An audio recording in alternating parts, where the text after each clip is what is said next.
Let's go to number 5. This is from Angel WVM, who says, what to say if someone uses a creator has the right to do whatever with their own creation as a pro-choice argument? I've never heard that one as a pro-choice argument. Let's think about the logic of it a little bit. The argument is, hey, a creator has the right to do whatever with their own creation. I mean, I would, in principle, I agree with this as you apply it to God. God has a right to do whatever he wants with his own creation. I would agree with that. I do think, however, God is constrained by his own moral goodness in a good way. This is not a negative constraint. This is a positive thing. God does not violate his own moral goodness. But I do think he has a right, like Romans says, over the clay. I believe this. So, can you transfer this over to the idea of a mother and her child? Is she a creator who has a right to do what she wants over her creation? Now, let's just pretend the answer is yes, and I want to show you how horrific and evil the conclusion now is. If you say yes, then that mom can kill her kid at any point in their life, because a creator, we're going to call her a creator here, has the right to do whatever she wants with her own creation. But then if you're going to call the mom a creator, you need to call the dad a creator too.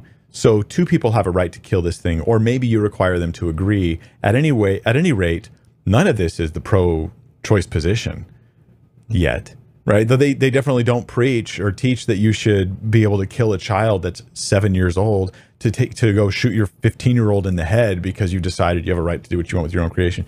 Like, none of them believe that. And so they have to find some arbitrary reason why they limit the pro-choice stuff to A, the mother only, when mother and dad were both involved, and B, the time in the womb, or even only a certain time in the womb. And these will become arbitrary, and you can try to expose the hypocrisy of the views and the silliness of the views.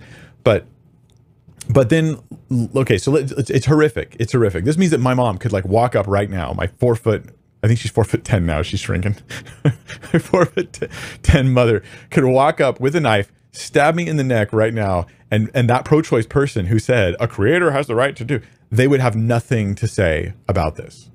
They would have no logical argument against it, right? Because they're being crazy, immoral. And the thing about mothers in our culture, no offense, women, but you are not morally pure, okay? Neither are the men, not like God. Okay, God is moral perfection, and we're not. And so giving a human that kind of power is a scary, scary thing. Whereas God, even when he judges, even when he does whatever he wants with his own creation, it's not this arbitrary cruelty and violence. It's always purposeful. It's always, even when God judges, even when God brings violence, there's the moral restraint of his own character that's there. But I reject the idea that the mother is the creator, because we're all contingent, right? So that word contingent is an interesting word. You and me depend, right, on our parents. We also depend on other things like oxygen and food and other things like that. So we're all dependent. So if you zoom back and you go, okay, well, I'm dependent on my mom, but who is my mom dependent on? Well, her mom and her dad, and oxygen and food and employers and money and property and everything else. Well, that means that I'm not really the creator. I'm like a creator in some sense, but I'm not really the creator in a sense that's equivalent to God. You can't compare me to God. The way that I make a baby as a human is not comparative to the way God creates all things out of literally nothing.